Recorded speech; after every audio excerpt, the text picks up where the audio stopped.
This is the Real Life Runners Podcast, episode number 298, Pacing Your Race. Today we're talking about how not all races have to be about performance. There are multiple reasons you can run a race, and each of those should be approached differently. Unfortunately, we see so many runners think that every race they run needs to be an attempt at a PR, and they feel disappointed when they don't set a new personal record at every race. That can really suck the joy out of running pretty quickly. So, today we want to talk about several purposes behind races and how to pace each one for success and the most satisfaction. So, if that sounds interesting, stay tuned. All right, so today we're talking about pacing and how to pace for different types of races. And before we jump into some of the training that we want to talk about today, it's important for you to get clear on why you're running a race in the first place. And this is one of the things I don't think a lot of runners even realize, that there are different purposes, or that there can be different purposes for running a race. It reminds me of Rocky, the one with Mr. T in it. Do you Okay. have any predictions for the fight? And he just looks at the reporter and goes, "Pain." Like, Why that's- does that remind you of it? because so many people go into a race and Yeah. that's what they have in their mind. I'm going to push myself really, really hard. This is going to be incredibly uncomfortable because it's a race, and that's what a race is supposed to be. Is just super, super uncomfortable. Yeah. But there's so many reasons that you could race, and many of them don't have anything to do with physical pain at all. Don't they? Are you sure? Yeah. Yeah. Yeah, no, I'm quite confident in that one. So that's the thing that, we want to really kind of dig into today is, number one, there are different purposes for racing. You don't have to race in order to get a PR every time. And I think that's one of the biggest mistakes that we see so many runners making, is thinking that they have to run a race, or they have to PR if they run a race, or that it's not worth signing up for a race if you're not trying to PR. Right, like you don't have to PR, Yeah. but you have to at least be trying for one. Mhm. Like you got to be given it a good solid shot Yeah. of trying to run the fastest that you've ever run in your life at that Mhm. particular distance, which seems tiring. It seems tiring, and it can really quickly suck a lot of the joy out of running. So today, let's talk about three different reasons that you might run a race, three different purposes for races.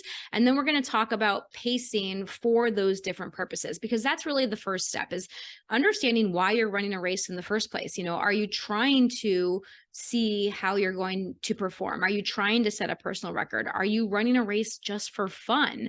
Are you running a race in preparation for another race? Like, those are the three main categories that we're going to talk about today. So let's talk about first the fact that you can run a race for fun. Races can just be for fun and for the experience. Yes, which makes pacing that race. By the way, the title of this should really is pacing and racing. Pacing and Or racing? racing and pacing. I don't know. Either way, it rhymes, and that's fantastic.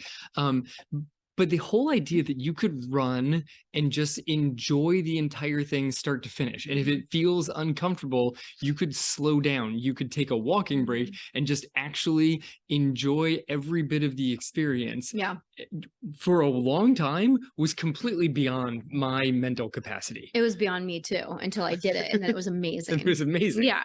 So this was one of the mistakes that I for sure fell into, especially at the beginning of my running career, but I still find myself falling into this mentality. So we're going to talk about this today, but I want you guys to also know that just because we're talking about it and just because we can explain this to you does not mean that we have this 100% mastered either. Like, I still find myself falling into some of these traps because I'm still a runner, right? And I catch myself and I can pull myself out of them much more quickly. But like, our brains sometimes are just so funny, like thinking like, well, why would I sign up for a race? Why would I spend money on a race to just go out and run for fun?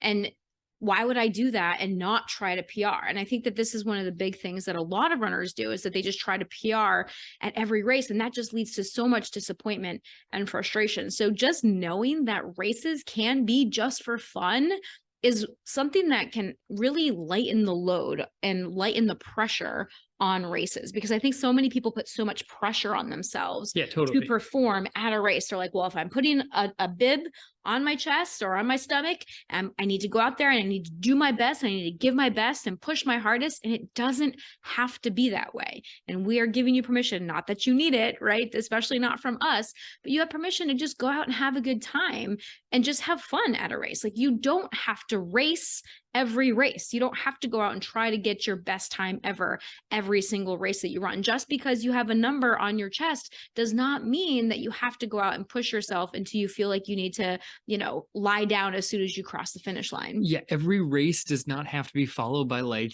3 days, maybe 3 weeks of recovery. Like, Mhm. you could go out and just enjoy the thing and Yep. then slide right back into your normal running routine. Mhm. Like, it's completely fine. And some people are like, well, how would I ever just put a fun race on the weekend? That's when my long run goes. And then my training plan is completely thrown out the window. No, it's not. Yeah. It's just going to be a fun thing you're going to do on the weekend. It's going to be great. It's going to kind of mix up your whole training schedule thing, because you're just doing something fun on the weekend where you Mhm. get to enjoy the running community. You don't have to grind the other runners in the community into the ground and Yeah. try and out kick them and throw elbows. Like, you don't. You can just go out and enjoy the whole thing. I don't think most people do that anyway. So I Just was you. kind of looking at you, Yeah. really. Ah. Either way. But you can just go out and enjoy the whole community. Yeah. There are some of the 5Ks that we used to do back when we raced a little more often.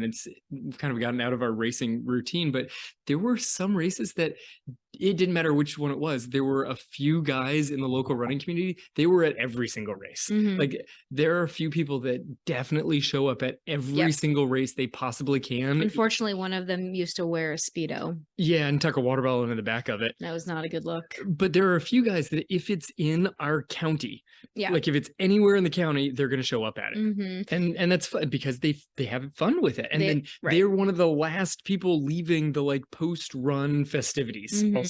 Yeah, because they just really enjoy it. And I think that this was like, for me, like, one of the first times that I did this was when I took a girls trip out to Napa Valley. Like, my friends and I decided for one of our friends' birthdays, it was her 40th birthday, we were going to go out and we were going to run the Napa to Sonoma half marathon. Yep. Which was so much fun. And I was training for this, and so I trained for it. I did long runs and I followed a training plan and everything like that. But I decided ahead of time that on race day, I was just going to go out and enjoy the experience. Right. And I was going to run the race with my friends, regardless of what that pace was. Like, I didn't care if we wanted to stop along the way. I didn't care if we wanted to slow down along the way. Like, the time on the clock did not matter to me at all, because we heard that there was supposed to be wine along the course. Right. And I was like, well, how fun would that be? Like, to do wine tastings as I'm running a half marathon. Like, I wonder how my body's going to respond to that. Right. Every marathon I've Yeah. ever run has beer tastings along the course. They're Yeah. not really technically part of the course as much as it's a dude at the end of his driveway with a cooler, but still beer Mhm. tasting, I think. Beer tasting. Yeah. And it's so funny because, like, in that race, we actually had to stop for like a train Yep. or traffic. Like, thank goodness I didn't care about the time, right? Because that took about 2 minutes off of our time. We were just literally standing there waiting for the train to traffic, pass, the yep. train to pass by. But the people that were racing that race were getting really, really mad. I bet, because you were Really mad. awfully close to the 2 hour. I was right at, yeah, because I ran like a 2:01. Right. So that 2 minutes would have put us sub 2. So everybody else around us was running that pace as well. Right. Some of whom Yeah. were actively trying to probably break 2 hours for Right. maybe the first time ever. Right. And then a train shows up in front of them. Not cool. Right. But for me, it was totally fine. And we was like, oh, this is a nice little break here. Like, let's just hang Take out a here. break. Right. And we found some alpacas along the way, and we stopped and took pictures with alpacas. And it was just so fun. And it's really one of my favorite half marathon memories. And I did I did the whole thing like side by side with a good friend of mine. And it was just so much fun to just be out in Napa Valley, like the scenery, the rolling hills, the vineyards. It was so gorgeous. And just being able to enjoy all of that made that run so worthwhile, even though I didn't hit a PR in that race. Right. But you had decided beforehand that it was going to be for pure enjoyment because you're with a group. Like, I think that's one of the things that helps you sort of make sure that you're focusing on the fun aspect, Yeah. is you wanted to stay with your group the entire time. So if it slowed down a little bit, you were going to stay with your group, and it made sure that you weren't worried at all about the clock. Yeah. Sometimes if you're coming back from like an injury or an illness and you're like, well, I've signed up for this race, I'm just going, but I'm definitely not in shape to even attempt running a personal record at it. Why don't I just go enjoy the experience a whole heck of a Yeah. lot? Well, and it's funny because that shows, like, the example that I just gave really does show how I have progressed in my thinking, because I used to look at people that ran Disney. I think Yep. Disney is a great example It's of this wonderful. Yeah. as well, right? All of the Disney races, there are character stops along the way where people stop and take pictures. And I remember when I first got into running and first got into racing, seeing these pictures of girls in my running group that would go run Disney, and they have all of these pictures with all the characters. And I'm like, what the heck are they What are you doing? doing? Why would they stop for a photo? Do they understand how much that time that's taking off of their time? And yeah, they probably did. They just didn't care, because to them, it was about the experience. It wasn't about the time on the clock. It was about going out, running through Disney, enjoying all of that, taking the character stops. Like, there's lines. There's lines. Like, it's not just like, oh, you pop in and like take a photo and then keep running. Like, there's a No, you have to line wait for the for character like stops. 5 to 10 minutes for some of them, depending on which character it is. And so for them, it's not about the time, it's about the experience. Which I think it makes for so much fun. Yeah. But you need something that makes the experience worthwhile. So running with a group, being able, at like Disney, you get the character stops. There's a few that are just like gorgeous scenic races. Being in Florida, there's a few races around us that get named to the list of like top sunrise marathons or half marathons. There's a beautiful course out in California where I came from that you have to run up this awful hill, but at the top of it is a dude in a tuxedo and a grand piano playing. Oh, at Big Sur? At Big Sur. So people will stop and take pictures with their group and the guy with the piano. That's phenomenal. Yeah. The same thing at the Key West Half Marathon. Like, there were so many people that were stopping and taking pictures with the southernmost point of the United States. Yeah, I don't really even remember going past that. I was not doing that one for pure fun. I had a blast doing it, but I was definitely not which is the other thing, is some of these different categories that we're putting into can blend together. They can. But when you're going just for pure fun, the clock doesn't matter. There are a few things. So a group really enjoying the surroundings. I think a relay that kind of like takes you out of your normal race thing. Yeah. Especially if you have a relay where different people on your group are at different abilities.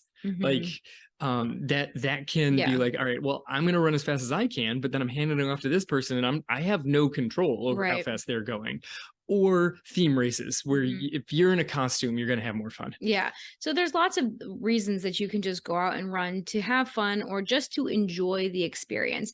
And so if you're trying to pace those races, there's not really a pacing strategy that you need to worry about. The pace should probably be easy most of the time. Like L2, L3 is a great way to run a race like that. If you want to push yourself a little bit during the race, go for it. If that seems fun to you, go for it.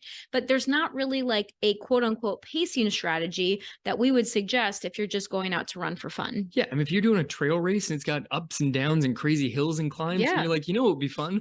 It's a short hill. Let's see if I push up this hill. No, not at all. Why don't I walk up this hill? But the downhill looks like fun. Maybe you enjoy the heck out of running fast downhill. Walk the ups and just fly down the downhill. Bomb the downhills, as they like to say. Yeah, exactly. So there's lots of different ways that you can do it. So find something that seems fun for you, and maybe make running like kind of like what you were just saying with those trails. That's kind of like running like a kid would. Yeah. You know, go kind of get back into your kid days and your kid mentality of like just going out and running for fun. Remember when you were a kid and you used to run everywhere? Of course you did. It's just because like to get from here to there, we run. We don't walk, we run because you're a kid. You're 5 years old. Of course. And if you're running down a hill, you're clearly going to put your arms out to the sides because then it's like you're flying. And that's just going to be inherently more fun also. Sounds like a plan. All right. The second reason or purpose of a run or of a race could be in preparation for another race. Okay. So you can run a race in order to prepare for a bigger goal race. And this is one of the categories that I think often gets forgotten. Like a lot of people are like, yeah, I want to run a race for fun or for the experience, Yep. or I want to run a race for performance. I want to race a race to see how well I can do. But a lot of people forget this middle one of you can run a race in preparation for another race as kind of a time trial, kind of a checkpoint along the way. You can run it and use that race to practice certain things for your bigger goal race. But when people do this, when they put a race into the middle of a training cycle, so say you're training for a half marathon or a marathon, and you decide you're going to put another race in that 12-week block or 16-week block. Sure. The biggest mistake people make here is trying to race that race before the goal race just to see if I can do it, right? Yep. And this is one of the reasons that people all the time ask, well, if I'm going to run a marathon, why wouldn't I run a marathon in training for a marathon? Why do I only get up to 18 miles or 16 miles? Why, like, how do I know that I can do that last 6 miles? And that's a simple answer. You're just going to do it. Like, Yep. that's just what it is, right? But understanding that you don't have to run a race before your goal race just to prove that you can do it, because the two things often happen here. Number one, there's a lot of disappointment that can happen because you're not peaked for that race, right? You're training. So say you run a race that, 6 or 8 weeks into your training cycle, and you've got a 12-week training cycle, then you're not primed for that race yet. You're primed for it at the end of the 12-week period. So people get disappointed over their performance in that race.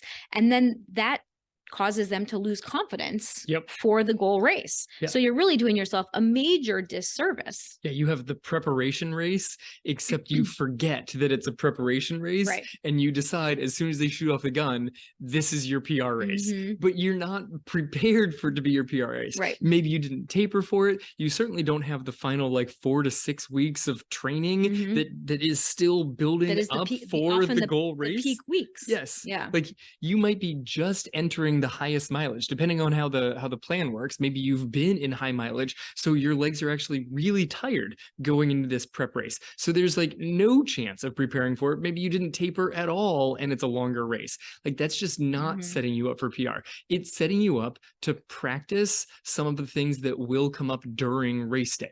It's not setting you up for a PR. And a lot of people try to combine this one of oh, I'm going to do this as a prep work, but I also kind of sort of want a PR. Yeah. And setting yourself up for disappointment. Right. Or what happens is that you peak too soon before the goal race. So people that are like, yeah, I'm going to put this race in here, Yep. but then I actually do care what my time is. So I am going to actually taper 3 week before taper. this race and then try to race it, even though this isn't technically my goal race. So what can happen is that you peak too soon before your goal race, and then you don't give yourself enough recovery for your goal race. Or maybe you put that race too close to that goal race. Maybe you put it, 2 weeks before, and you don't actually give yourself enough time to recover and allow your body to recover fully before actually trying to hit that goal race. And so, that can lead to just a ton of frustration, a lot of loss of confidence in the process, in yourself, in why you're doing all of this in the first place. So if you're going to use a race in preparation for another race, number one, this is a great idea. Okay. There's just Yes. ways that you can do it that make it more effective and that make it a heck of a lot more enjoyable too. Okay. So the first thing you can do is use this as a time trial or checkpoint before a bigger goal race. So usually when you're doing a time trial or a checkpoint race, you're going to want to choose a race distance that is shorter than your goal race. So for example, if you are training for a marathon, maybe you want to run a half marathon in training for the full marathon. Maybe you want to sign up for a half marathon about halfway through your cycle. Sure. Fantastic. Maybe you're training for a half marathon. A great checkpoint race would be a 10K in that case, because it's about half the distance of that half marathon. And you can use it to kind of check in and see where your pace is. And that will help you to better plan your pacing strategy for race day as well. Yeah, 100%. One of the things that I like to do is as I get near, thank you. As I get near the race itself, maybe a few weeks out, have like a much longer workout. Like instead of a long run over the weekend, I'll do like a really long, pretty intense volume workout. Yeah. Instead of that, you can run a race.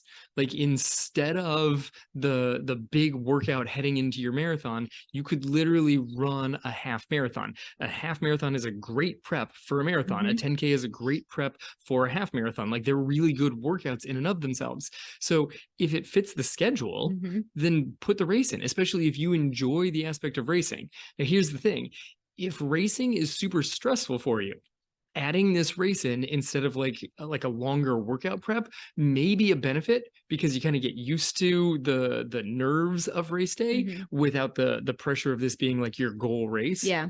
It might be too stressful for you, and maybe this is a bad idea. Yeah, so you have to see how you respond to this for sure. Right. And if you want to use a race as, in preparation for another race, if you choose a race that's shorter, you can definitely race it.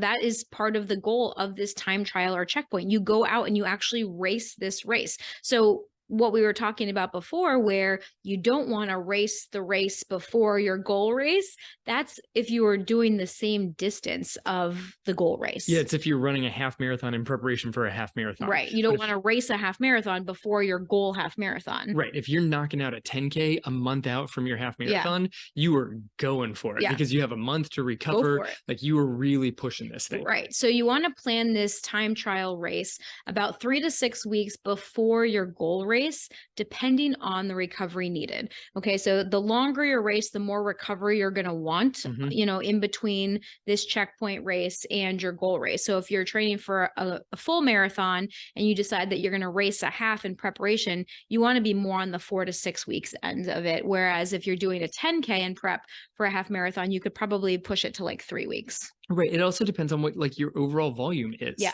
Like if you're going to really push a half marathon, but you're used to on a regular basis running the upper teens, like if your long run is up to 20-ish, if you're going to push 13, you're going to be tired. You're going to take a few days to be fully like recovered from that. Yeah. But it's not going to like crush you. If you're training for a marathon and running 13 is exhausting, racing 13 is going to be super exhausting. So you're going to need to push that further out. Exactly. So you can definitely use this as that time trial. That will help you to understand what your goal pace for your upcoming race could be. So can you talk a little bit about how to use your race results in order to determine your pacing strategy or your pacing range of what you're going for? Sure. So in general, there's some formulas that suggest that as you race longer, you're obviously going to slow down. So as you go from like a 10K to a half marathon, it's not going to be the same pace. It's going to be a little bit slower. I think it's like 4% every time the distance doubles is something roughly to that effect. Yeah. So you can kind of judge of if I'm pushing, there's formulas all over the internet. I'm sure you can find a pace calculator. That's the thing. Like if you literally type in race pace calculator, you don't want one that says, I ran this for a 10K. If I maintained that pace, what would it be for my half? Because you're going to slow down. You want one that's very nice. You'd say, I ran this for a 10K, predict my half marathon, or the reverse. My goal is this for a half marathon. What should I be aiming for a 10K? And it'll give you a good idea of, are you in the ballpark for this? That's a good way too. Yeah, that's a really good way to use a pace calculator. There's one of the things that the shorter distance races help prep you for, of if you're trying to run, let's do like a much shorter thing. If you're trying to run, say, a 5K in 18 minutes, so like 6-minute pace, and you go off and you run a mile in 6, and you have to lay on the ground afterwards. Your 18-minute 5K is not a good idea. Right. Like you didn't get your fast pace quick enough. So this kind of happens even as you go towards longer distances. It's going to be awfully hard to break 4 hours in the marathon if you can't break 2 hours in a half marathon. They all kind of, they domino towards each other. Right. So once you have that checkpoint race, you can then use, or maybe say you already kind of know, maybe this is not your first race. It's not the first time, you've run this distance or raced this distance. So you've had past races and have an idea of what you are capable of. Make sure it is a race that is relatively recent. We don't want to Sure. base your pacing strategy on a race that you did 5 years ago, or really even a year or two ago, because your life now could look very different than your life a year or two ago. So it is good to do these checkpoint races to kind of get an idea of where you are right now in this current training cycle. But another reason that you could use a race to prepare for another race would be to practice a pacing strategy. So there are a couple different types of pacing strategies out there. But two of the big ones are even splits and negative splits. Okay. So even splits means that you have your goal pace and you try to hit that pace throughout the entire race. Mhm. Every mile split is basically the same. That would be even splitting the race. A negative split means that you start the race slower and you try to make each mile faster as you go along. Right. And I mean, those are two really good strategies. As we get into the third concept of like racing for PRs, I think we'll dive a little bit more into the details of Yes. all your different pacing strategies. But practicing a pacing strategy in Mhm. your practice race seems like an awful good idea for practice racing. Right. You can also practice fueling strategies. Yes. Okay. And Angie has a wonderful story that she has definitely not shared on the podcast yet I have about shared it so many times. the difference between fueling during an easy run and Mhm. being like, yes, I 100% can eat raisins and they're delicious on my fuel. I can Mhm. work this. My stomach is okay with them at an easy pace. And then suddenly you're at race pace and still trying to put raisins into your mouth And they're the worst things ever. because you can't chew them. Yeah, I mean, you can. I just didn't want to. I wanted to spit those darn things out.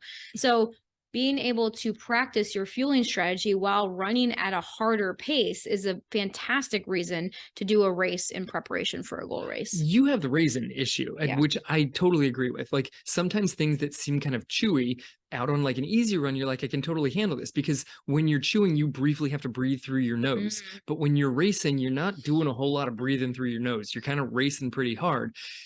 So it's possible that anything that involves a lot of chewing is not going to work real great for Yeah. you. But the other thing is, it's possible that at slower paces, your stomach has no issues with certain Mhm. foods, and suddenly they become sloshy and not digestible at Right. faster paces. The faster you go, the less your body likes to digest food because it's Mhm. too busy diverting blood to like your legs so that you Right. can keep running so fast. So it's a good idea to practice your fueling strategy at an actual race pace to make sure that your body can actually digest your fueling strategy. Right. And so you don't have to do that in a race. You can do that in one of your harder workouts, during your True. any day of the week. Very true. But why not use one of your races to do this? I know like we had a client that did this. She ran a half marathon in preparation for her full marathon, and the whole goal of the half marathon was fueling. Yep. That was it. Like she didn't care about pace or time or any of that. The only goal was fueling, and she ended up actually running a PR in the Of process, course you did. which is so fun, right? Which is like a perfect example of what we've talked about so many times of when you don't focus on the PR and you focus on other things that you can control, because you can't control whether or not you run the PR. You can only control some of the variables that go along. You can control your fueling, you can control your effort level, you can control, how hard you push, your hydration, all of that. So by focusing on that, she came out with a PR, which I love to see that happen. Right. It took the stress away from the race because the Yeah. only goal was fueling. Fueling generally leads to better results. Yeah. And ta-da, PR. PR. So that's another reason that you can use a race to prepare for another race. And finally, it can just help break up the boredom of a training cycle for people who love to race, because there are people out there, and you might be one of them listening to this podcast, that just love racing, so maybe you don't want to just go out and run a race just for fun in the middle of a training cycle. Maybe you want that race to also be for fun, be for the community, be for that, but also get something out of that, get something else out of the race other Yeah. than just fun.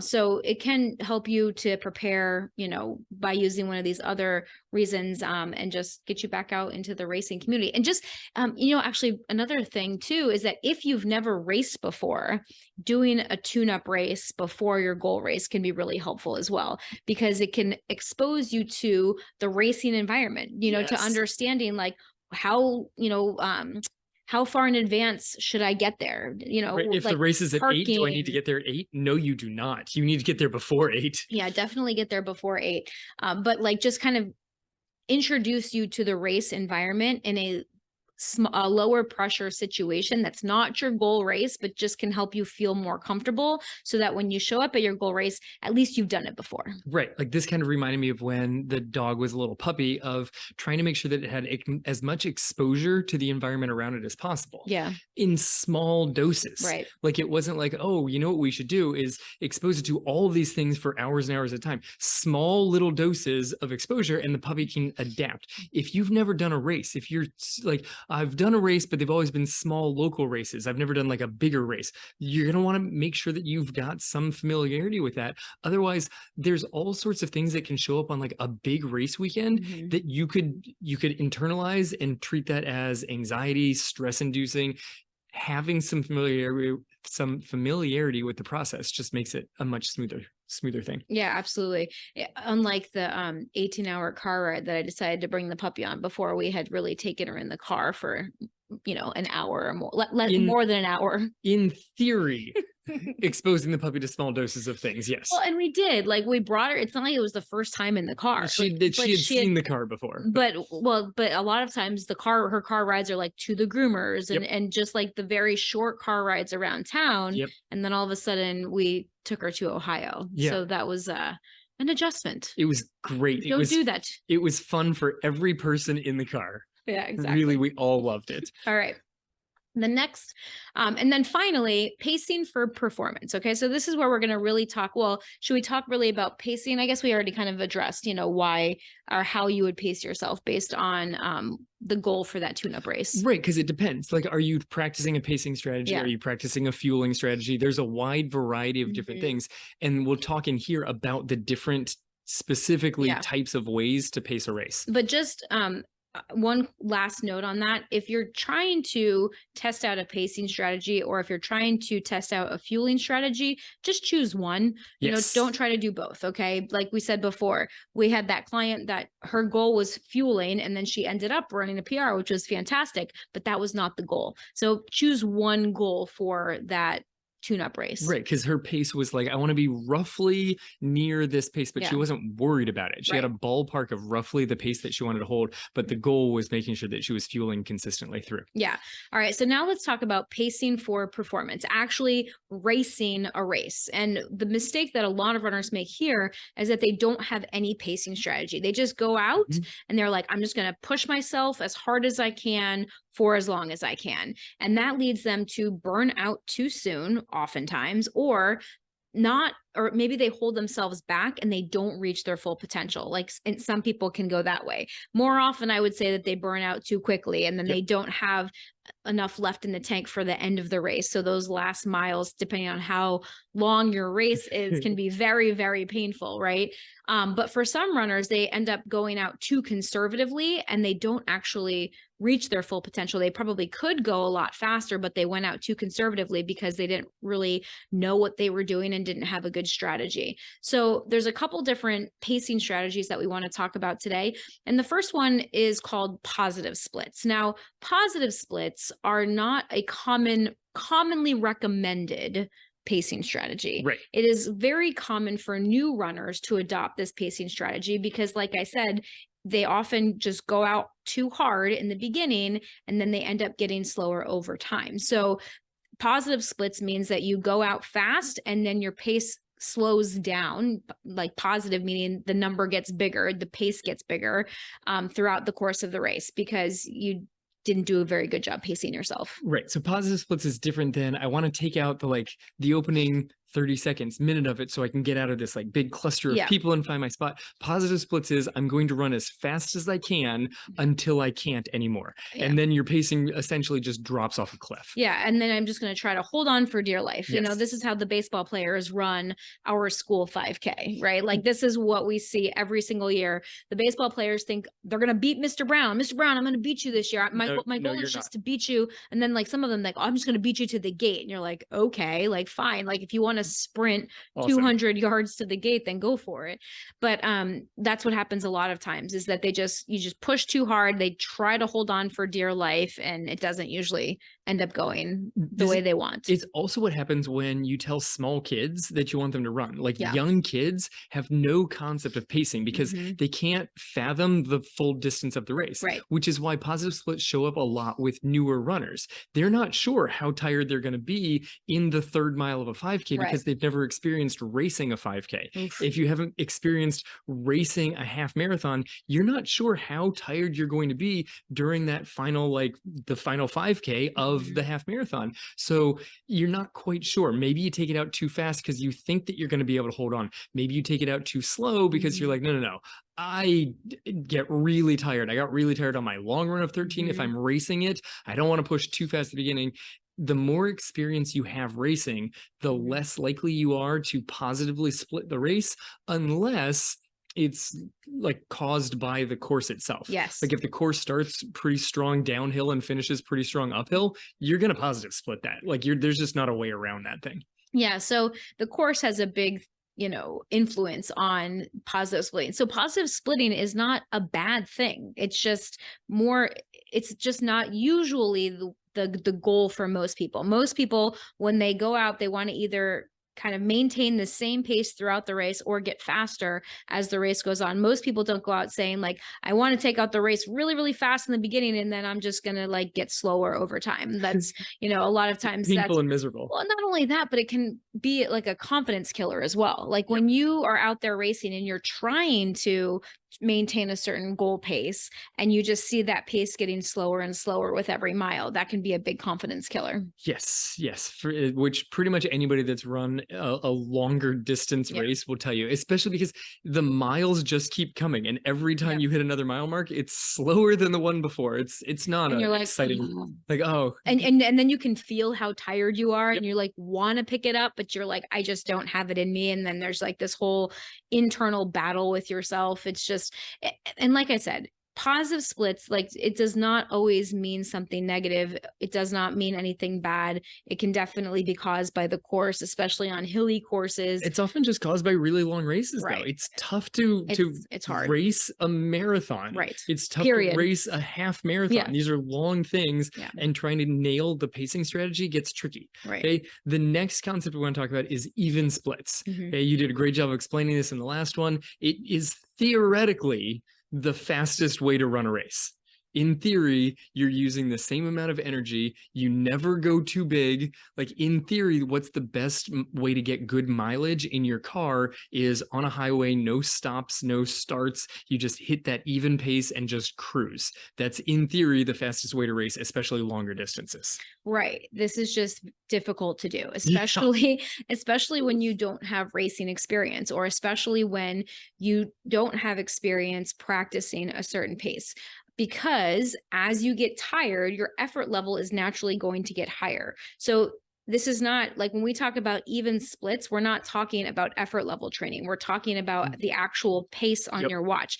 And you guys know how much we love effort level training here at Real Life Runners. We actually don't recommend a ton of training with specific paces. We recommend most of your training be done with effort level pacing. But if you have a goal pace for a race, it is important for you to practice that pace because you have to know what that pace feels like in your body.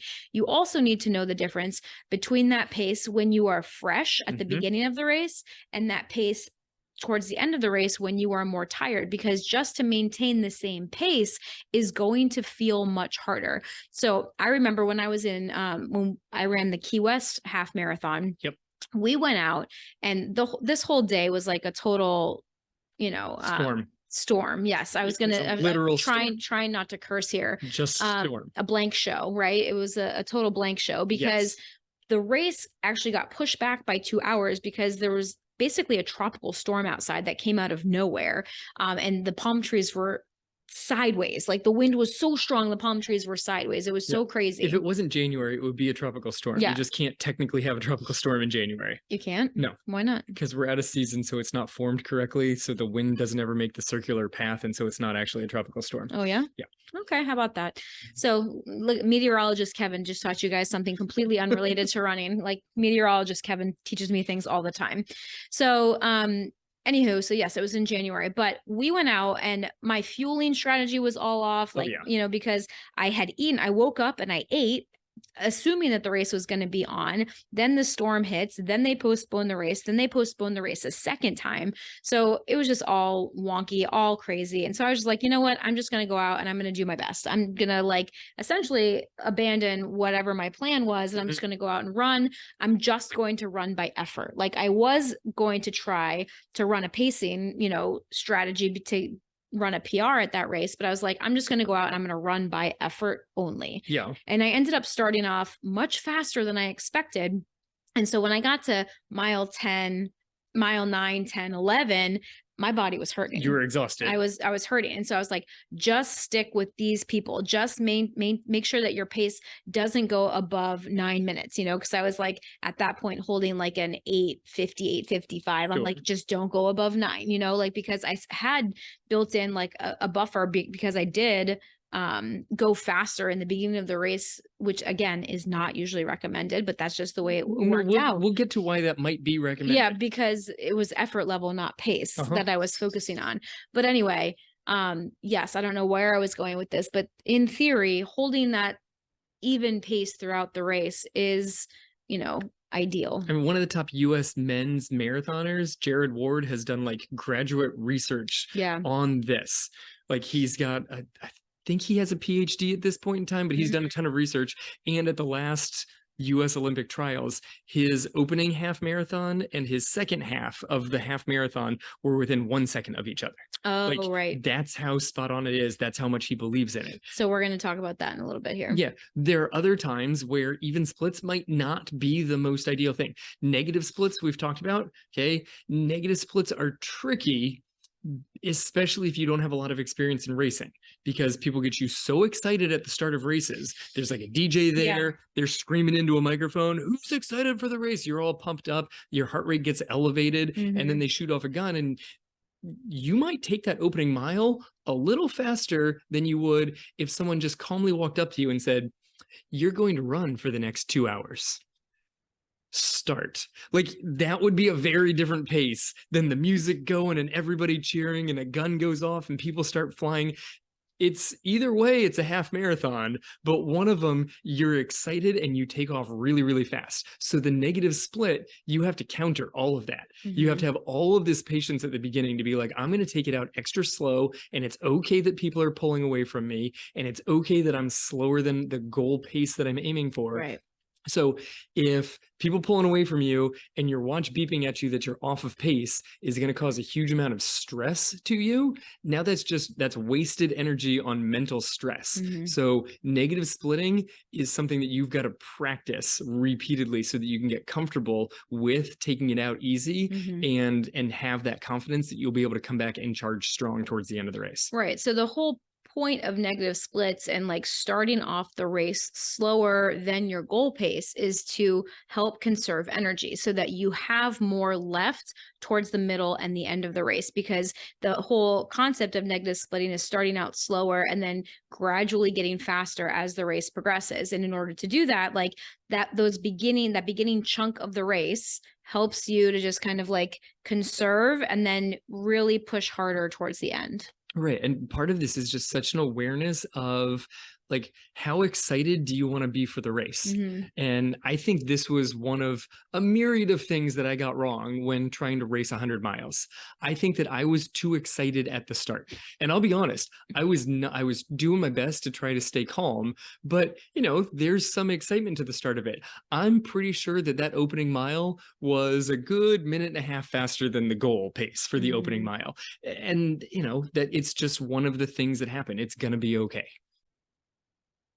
So how do you think that affected you with the rest of the race? So I think that, Because when you're thinking, so sorry to yeah, interrupt you, but when you're thinking about 100-mile race that you're attempting here, yeah, you're like, oh, the first mile was too fast. And it's like, dude, you still have 99 miles to go. Like, so how did that first mile actually affect it? because it's a momentum thing. Mm, Is the first mile is so quick, so then I'm looking at, like, I wasn't actually looking at my watch at this point, but I know I'm like, I'm probably going a little bit too fast. I should start slowing down a little bit. But there's one thing to slow down when you're close to the pace. You're like, I just pull back just a little bit. So mhm. I tried to pull back a little bit, but then I needed to pull back a little bit more. If you take it out way too fast, it's hard to pull back enough to get to the pace that you actually want to go to Mhm. sometimes. Yeah. Okay. But it's actually kind of related to the next concept that I wanted to cover here, Yeah. which is what's kind of dubbed like the U curve of pacing, Mhm. which is honestly what you did at Key West. So this is an interesting one because this is a newer pacing strategy, right? I mean, I'm sure people have used it in the past, People naturally default to this, right? actually. But it's been talked about more recently Yes. because, like you said, there's been research done on it. A lot of Yeah. research on it, like an enormous amount of research where people are pulling in like marathon files and Strava files and Yeah. doing like massive metadata analysis. All right. So let's talk about what is the U curve pacing strategy. Okay, so this study came out that they were tracking world records of like the 1500 and the 3000, the 5000, the 10,000, all of these like mid-distance races, Mhm. and it actually still works even with a marathon. That everybody takes it out a little bit quick, Mhm. then falls into a pace that's roughly their goal pace, and then finishes fast. Yeah. And it happens every single world record that's been set in any sort of mid to longer distance race all has the exact same strategy. The fastest portion of almost every single world record is the final kilometer of the 10K. Mhm. Almost every single one. The only exception was the one that went out extra fast, that the first and the last kilometer were basically the same. But almost every single person's like, well, they take it out quick. They hold on to a pace that they're pretty confident they can go with, which is what happened with your Key West race. Right. You took it out quick. You were like, well, as long as I can keep them under 9. So it wasn't like, hanging on by your nails. Right. It was somewhat steady. And then you were able to kick at the end because you always kick. Well, most of it was more at like that 8:30 pace because Yep. like the beginning miles, like miles 2 and 3, I ended up coming through in like an 8:08 and 8:09 pace, and I looked at my watch and I was like, oh shoot, Oh boys. oh goodness, that's early in the race to be seeing those numbers, right? And so the pacing did get slower. I'd actually be interested to go back and look at my pacing splits for that race. Yeah. Because I know that I ended up getting just slower throughout. I don't think that last mile was faster because my calf was on the verge of cramping, remember? And I was like trying to push it, but my calf, like if I tried to go a little bit faster, it was like 2, tenths of a hair away from just like totally seizing up on me. Yeah, you probably actually did not have a kick in that one because every time you tried to like extend the stride, it was like, nope, I'm going to tighten on you. My calf was like, no, thank you.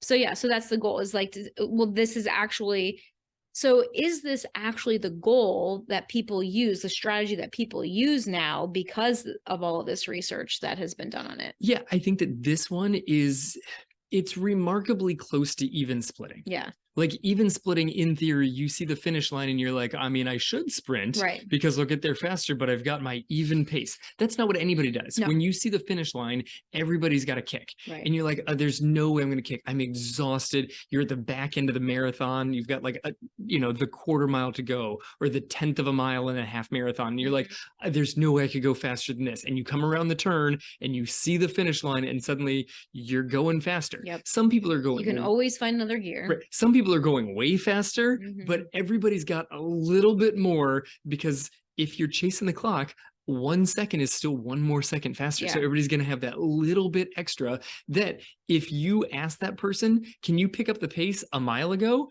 They didn't. It was physically not within them because your brain stops you from going faster sooner than you possibly can. But as soon as you can actually see the finish line, it's not this like theoretical, how much further do I have? I have to get until that sign. Like that's all I have to do. There's a cross country race that we run every year. that the kids come down this hill and they have to make like a big U. And until they're actually facing the direction of the finish line, it's tough to gauge how far you are. And I've told them all, you're one lap of the track from the finish line, but not all of them fully grasp what that is. Or some of them start to pick it up. And then finally they come around the turn and they can see the finish line and boom, suddenly the jets are just flying on this one. Right. So if you wanted to use the U-curve strategy, Yep. how would you break up your, like, the miles of the race? Like, is there a certain percentage when you say you start quick? Like, do you mean that the opening third, the opening 10th of the race, like the first 20% of the race? Like, how do you know, like, what percentage you kind of break it down? I think it differs by what distance it is. Yeah. And the whole idea of taking it out quick, if you're running like a marathon, a half marathon, taking it out quick does not mean I'm on 5K pace. Like you do not have to be that quick. But the U curve is a great idea to be like, I want to make sure that I get out, I'm comfortable, I've got some like clearance of the people around me, especially if the race gets big and crowded, pushing for the opening half mile, kilometer, like something to the first few minutes of a half marathon, a marathon. Right. And so we're not talking about sprinting, but I think it's basically like just allowing yourself to go with the adrenaline that you're feeling at the start of a race. Right. So it's not like you're going out and you're trying to sprint and you're trying to like get around people. Like, I mean, maybe there's a little bit of that, but it's really just going out and kind of letting that adrenaline take over so that you're not fighting it as much. Because sometimes if you're going out and like you have all of this adrenaline, pumping throughout your body and your body wants to go faster and you're consciously pulling yourself back, that can actually be more tiring than just allowing yourself to go with the flow. Yeah, very much so. Unless you've really practiced pulling yourself back, like we talked about during the negative splits. Yeah, exactly. All right. Anything else on the U curve? No, I think that kind of covers U curve. Okay. Moving on. Okay. Chasing times versus racing other people. Okay. Using this as a pacing strategy. Yes. Okay. And the differences of pacing strategies that might be best served for you if you're racing the clock versus if you're racing other people around you. And most people listening, when they get into races, are probably, let's be honest, chasing the number on the clock, chasing the number on their wrist, like whatever it is, they probably have a time in mind. And maybe they're keying in on other people around them, especially in the middle part of the race where you're slowing down. So you're like, well, if I can just keep up with the guy in the red shirt or the girl in the, the girl in the yellow skirt. The girl in the skirt. Yep. Like whoever it is, pulled me to my 10K. There you go. Yep. Whoever you're trying to follow, that's just using other people to try to maintain keeping up with the clock. Yeah. When I say racing others, I mean the distance of the race is irrelevant. You're just actually trying to beat another person. At this point, time doesn't matter. Like I've used these strategies in like our school 5K. Yep. I've run really dumb pacing strategies. Right. But I've won the race. Because you're just racing another person. Yeah. Because like I like to chat with people in the opening like mile or so of a 5K and try and feel out how this is going to go with them. I did the same thing in the Key West half marathon. There was a few of us. I asked the names of the other people around. I asked what the guy was shooting for, and he told me how fast he was aiming for. That was a bad choice on his part. He should not have told me what he was aiming for, because I knew if I took it 20 seconds faster for the next mile, that he was immediately going to disappear because it was too fast for him to be going. And it was not so fast that I couldn't recover from it. So was it the best idea to throw a random surge in at mile 3 in the half marathon? No, that was not going to lead me the fastest time, but my goal was winning. I've done a 5K where these like high school kids try and beat me, but that 5K around our school, I don't even know how many times I've run that loop. Yeah. Like countless times I've run that loop. So I know exactly where every little split is. So I threw just an all-out quarter mile in the middle of the race. This guy had no idea what was coming, and he didn't know why I was doing it. He was confused, and so he simply gave up. He didn't try to go with me. Yep. And so when it made a 90-degree turn and I disappeared for him, He didn't know that I took a walking break to catch my breath. He thought that I had just blown his doors off and that he didn't have a chance of catching back up. Yeah.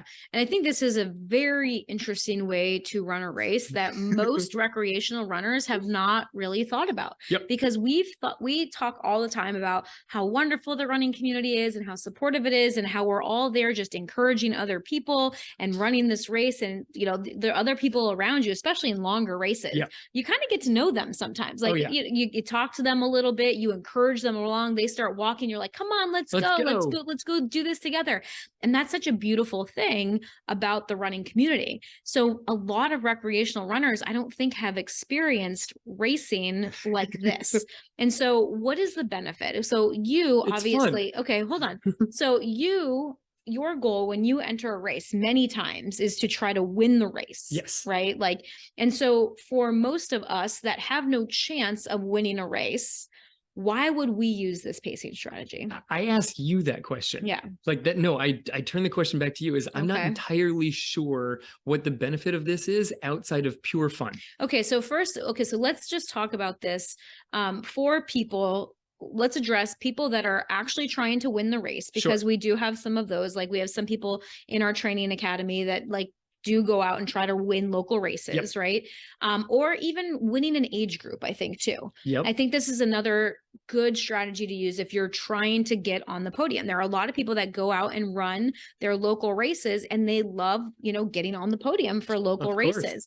And you guys know, just like we were talking about Speedo Man earlier in the episode, there are people that show up at the races that you know, that you at least recognize. And you're like, that girl always wins first place. That girl always wins third place, you know, like, or whatever it might be. I want to beat that girl today. So this would be a great strategy to use if you want to actually, you know, get on the podium in a race. Right. So this is when you have to go through all these different pacing strategies. Is positive splitting going to be the best thing for you? Like maybe. Right. Yeah, like, maybe it would be.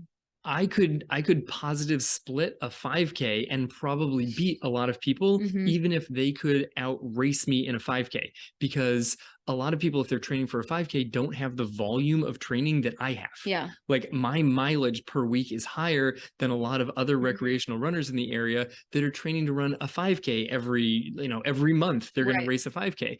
Great. I can probably beat that guy simply by taking the opening mile out so fast that they're going to be like, well, that guy's gone, and they will stop trying to catch up. Yeah. There are other people you take them out of the game mentally. I take them out of the game mentally. Right. There are other people where it's like, okay, that guy can probably beat me. So if I can try to slow the pace down as much as possible, which is what I did in college cross country.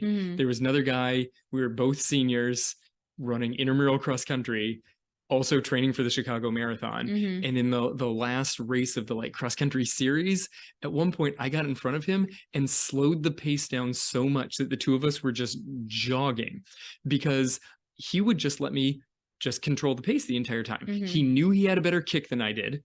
He knew that if the two of us came around the final turn shoulder to shoulder, he was going to outkick me and there was nothing I could do to stop him. He just had better high-end speed than I did. And so I got it to a point where it was like, all right, if I'm going to control the pace, we're going to be running 8-minute pace through this. And we were used to running like 5:20, 5:30 pace. So starting at 1.5 miles into the 5K, I was like, yep. And the pace is going to be back at 7. And now it's at 7:30. And he was tripping over his own feet because he couldn't control himself. And he refused to take the lead. He refused to take the lead. So I just kept making it slower and slower until he would take the lead. He finally took the lead and I tucked in right on his shoulder. And now I'm breathing hard on his shoulder. He hates leading races. He just hates doing it because all you can do is hear a guy breathing on your shoulder. So now I'm like purposely panting on the guy's shoulder. And at this point, you guys are all seeing the dark side of Kevin now. Everyone thinks Kevin's so nice. I like racing. It's fun. And I love teaching the kids in our cross country team good racing strategies. Yeah. It's fun. It's fun when they get to that point, you know, because you can't teach them that stuff too early. No, it's like later in their running career when you start to teach them this, and then they have so much fun with it. At first, you got to just make sure people can complete a 5K and then complete a 5K faster. And then you can start some of these strategies.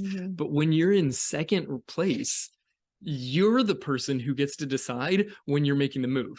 And the person in front of you knows at some point it's coming, but they don't know when. Yeah. Maybe they think that they're in charge, but if you're sitting in second place, knowing to yourself, when we pass that tree, I'm going to go, and this guy has no idea it's coming. And that's exactly what happened. It's like a little secret you have. Right. I knew a secret and he didn't know. He probably had a guess that this was the plan, that at some point I was just going to shoot past him and grind it to the finish line and hope that he had no more kick. And it turned out the answer was, it was around a half mile, because there was a spot on the course where it was a sharp left and another sharp left. And we made the first turn and I just all out as hard as I could go. And I knew I couldn't hang on all the way to the finish, but it was going to be, I'm going all out right now. So if you would like to still be here and try and out kick me, you better go now. And he was like, oh, okay, I guess you're going now. I saw him at the finish line. Yeah. So that's, yeah. I mean, and that sounds really fun to do that way. Like, and I think that that's one of the things that leads to fun stories. But both of you had the goal of winning. Yes. So someone in like the middle of the pack or the back of the pack using that strategy, if you're like, I'm going to outrace this person, that person doesn't know they're racing you. Right? Like, then it's like, is it really as fun? Does it really work? Do you see what I'm saying? Well, this is where finding people that you raced against repetitively, where you talk about like in your local community, you're like, okay, well, that person and I are often battling each other for who gets on the age group podium. That person and I are often battling for fastest female, fastest masters, like whatever the category is, maybe you recognize this person. Then I think you can directly race them. There may be hundreds of people in the race, but as far as you're concerned, there's 2, maybe there's 3. Right. And you guys can race each other because you recognize each other. When you start that familiarity, then racing comes up. I think that you can also just pick a random person that you're going to decide that you're going to keep up with or try to race.